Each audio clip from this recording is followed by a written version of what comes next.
A gente está numa discussão, aliás, ontem o presidente Lula deu uma entrevista com exclusividade para Band News FM, para o programa do Reinaldo Azevedo É da Coisa. Falou sobre vários assuntos, teremos informações sobre isso. O pacote, saiu o pacote? O pacote dos 30 bi foi anunciado. Nós vamos ter que contar ao longo do programa o que está acontecendo com o tal pacote dos 30 bi. Foi anunciado ontem, que reafirmado que haveria um pacote para compensar de alguma maneira, difícil compensar de alguma maneira, as perdas que o Brasil vai ter com o tarifaço americano. Mas é importante que a gente note em que momento do mundo está o Brasil e em que momento do mundo está o discurso do presidente da República. O Brasil está num momento da história global e o discurso do presidente também está no momento da história. A gente precisa entender um pouquinho o que está acontecendo. Bom, o BRIC, que agora é BRICS, foi criado em 2006.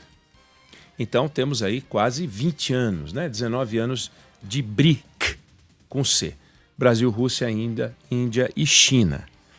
Depois, em 2011, foi incorporada a África do Sul, e daí depois vieram os outros países em 2024, Etiópia, Irã, Egito, Arábia Saudita, Emirados Árabes Unidos. Mas o BRIC, quando nasceu em 2006, o Brasil tinha 1,06% do PIB global.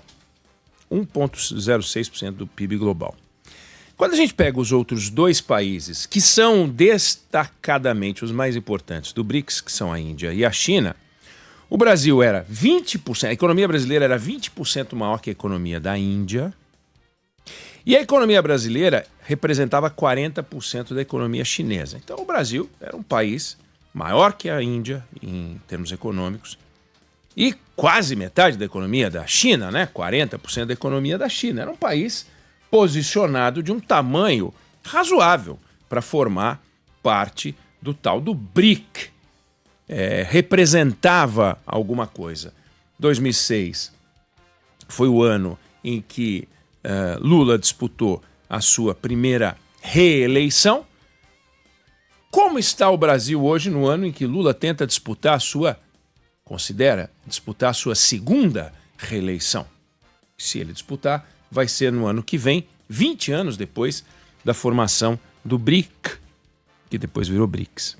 Bom, de lá para cá, a economia brasileira dobrou como participação no PIB global.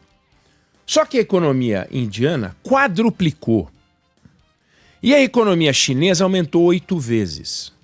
Então vejam bem, olha o espaço e a distância entre o Brasil, a Índia e a China. Se o Brasil era 20% mais rico do que a Índia, hoje o Brasil equivale a 60% da economia indiana. Éramos 20% mais ricos do que a Índia, hoje eles são mais ricos do que nós e nós representamos 60% da economia deles. Se representávamos 40% da economia chinesa na formação do BRIC, 2006, hoje representamos 10% da economia chinesa. Então, quando a gente pega a posição do Brasil, não é que nós andamos para trás, porque isso significaria engatar uma ré e diminuir. Nós avançamos, mas os outros avançaram muito mais, mas muito mais, muito mais. O Brasil vendia em 2006 para os Estados Unidos 18 bilhões de dólares.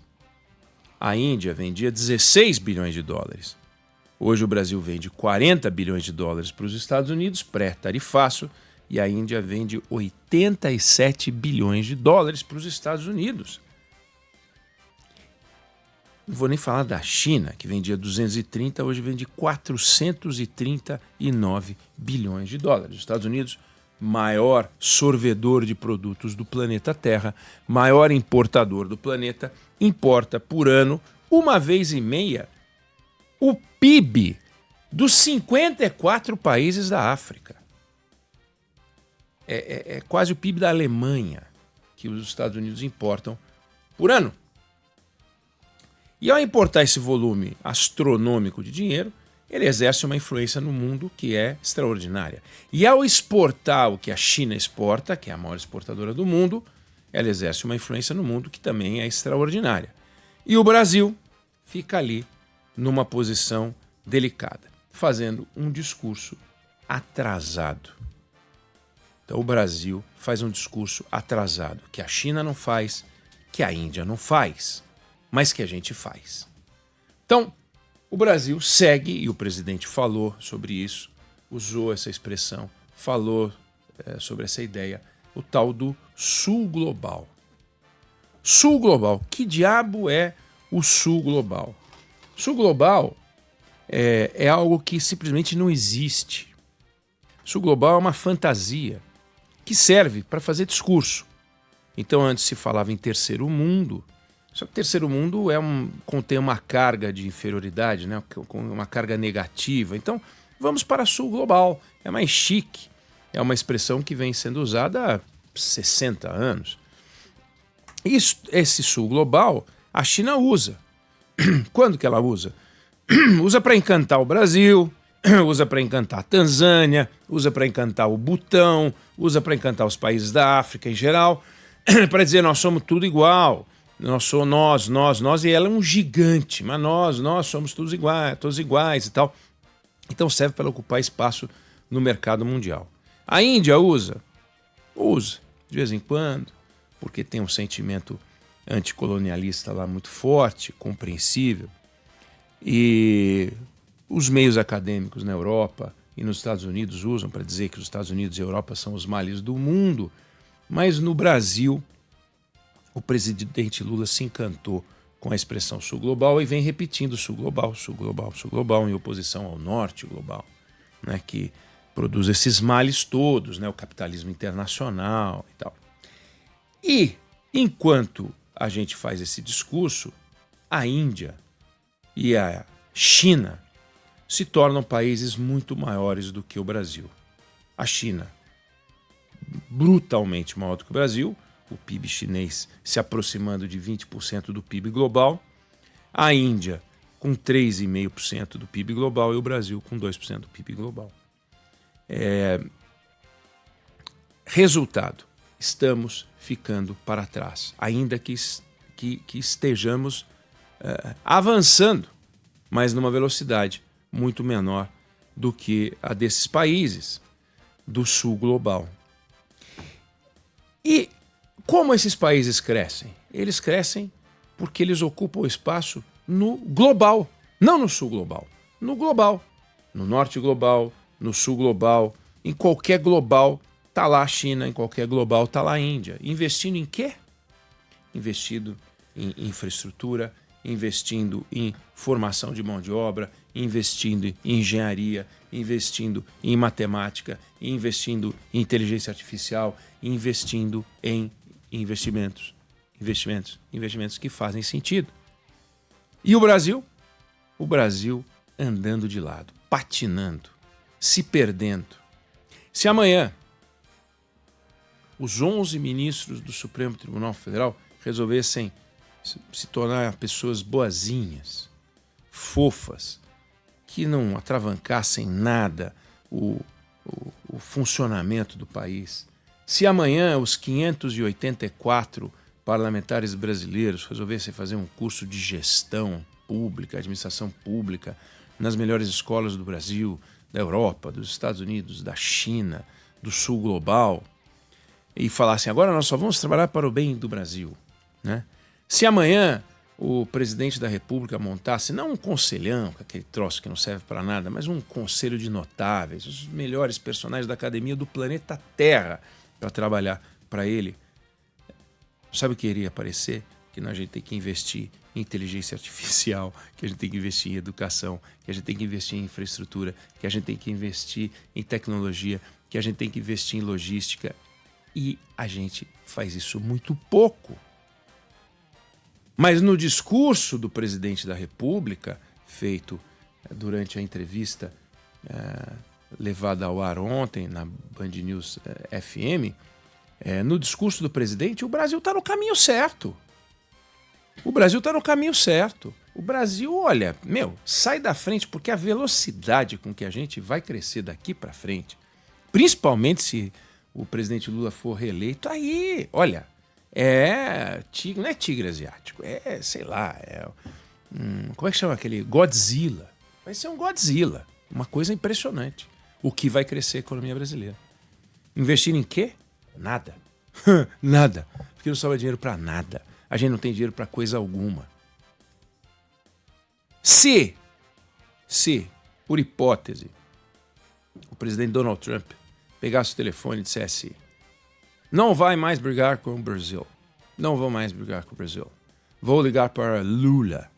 E ele pegasse o telefone e ligasse para Lula e dissesse: presidente Lula, queria pedir desculpa ao senhor que andei taxando e tal, mas desisti. Não vou mais taxar nada, zero taxa. A partir de agora, não vou ter mais Magnitsky no Alexandre de Moraes. Jair Bolsonaro quer que ele se vire sozinho aí no Tribunal Superior. No Supremo Tribunal Federal. E meu acordo com o senhor zerarei as tarifas se o senhor me vender o dobro de tudo que vende para nós. O senhor vende 40 bilhões de dólares por ano para os Estados Unidos, vai vender 80 bilhões de dólares por ano. O senhor vende para nós 4 milhões de toneladas de aço, venderá 8. Nós vamos comprar tudo. Vamos comprar 7 milhões e meio de sacas de café, passaremos a comprar 15 milhões de sacas de café. 2 bilhões e meio de dólares de petróleo bruto, 5 bilhões a partir de agora. Fechado? Acordo fechado. Então. Digamos que o Brasil resolvesse encarar esse desafio. Não iria conseguir. E eu não estou falando que não iria conseguir porque as fábricas não iriam entregar, os produtores não iriam entregar, teriam lá os desafios de produção, produtividade e tal. Mas não tem porto para entregar, não é o dobro do que a gente exporta para os Estados Unidos, não tem porto para entregar 20% a mais. Não tem aeroporto, não tem estrada, não tem ferrovia, não tem nada. O Brasil vive num nó. Se pegar hoje, os embarques de hoje, 66% dos navios que exportam café hoje já tem ou atraso brutal ou tem que trocar de porto, o que gera atraso também. 66%. Só 20%, só 23% da carga de agro no Brasil, das cargas brasileiras, saem no horário marcado. O custo, o tempo médio para embarcar soja aumentou de 10 horas para 17 horas. Isso hoje, hein? Isso eu estou falando de dados pré-tarifaço, não é pós-tarifaço, pré-tarifaço. Imagina se a gente resolvesse, se o presidente Lula, assessorado pelos Celso Amorim da vida, aquele povo dele lá, dissesse assim, fechado, não ia cumprir, não ia entregar. Não ia entregar. Então, se os americanos, em vez de punir o Brasil, resolvessem se abrir ainda mais para o Brasil, puniriam o Brasil mais do que com a taxação. Porque iriam, além de punir o Brasil, iriam mostrar a nossa fragilidade, a nossa inconsistência como país. E por quê? Porque o Brasil não tem projeto de desenvolvimento. O Brasil não tem a menor ideia de para onde está indo. O Brasil é um barco sem vela, indo para qualquer lugar. São ações táticas atrás de ações táticas, guiadas por um extraordinário comunicador, capaz de construir frases curiosas, pitorescas, interessantes e tal, mas que quando você espreme, não tem nada. Não tem nada ali. Não porque ele não gostaria de ter um norte, mas é porque não tem mesmo. Acho que ele gostaria de ter um norte, mas não tem. O governo não tem um norte. E a oposição também não tem um norte. Também não tem um norte. Então não se vê proferida da boca de qualquer político brasileiro, hoje, uma ideia de desenvolvimento. O que a gente tem que fazer? Como a gente vai fazer? Como a gente vai fazer? E Como tem uma variável, que é a variável eleitoral, esse é o único projeto que vinga, o projeto eleitoral. Projeto de desenvolvimento? Não. Projeto eleitoral, todos têm. Uns acertam aqui, outros erram ali, os mesmos que acertam também cometem seus erros, e eles vão tentando conviver e vão com o dinheiro que tem e tal, para tentar tirar o melhor proveito político eleitoral disponível, possível, e a gente que se dane.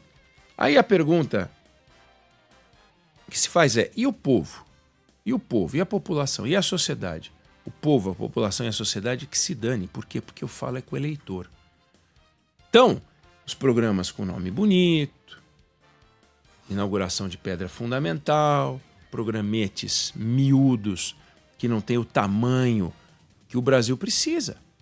O Brasil não consegue ter uma linha de trem-bala. E está lá, a China já não sabe mais aonde colocar trem-bala.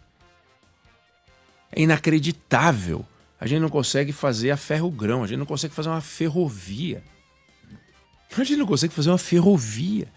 A gente fica, discute no Supremo, discute no Ministério, discute no IBAMA, discute no Congresso, e aí o Congresso fala, aí os idiotas colocam coisa na boca, aí se acorrentam, aí diz que vão votar, aí o assunto vira anistia, e aí vira, sabe, é um besterol que envergonha a gente.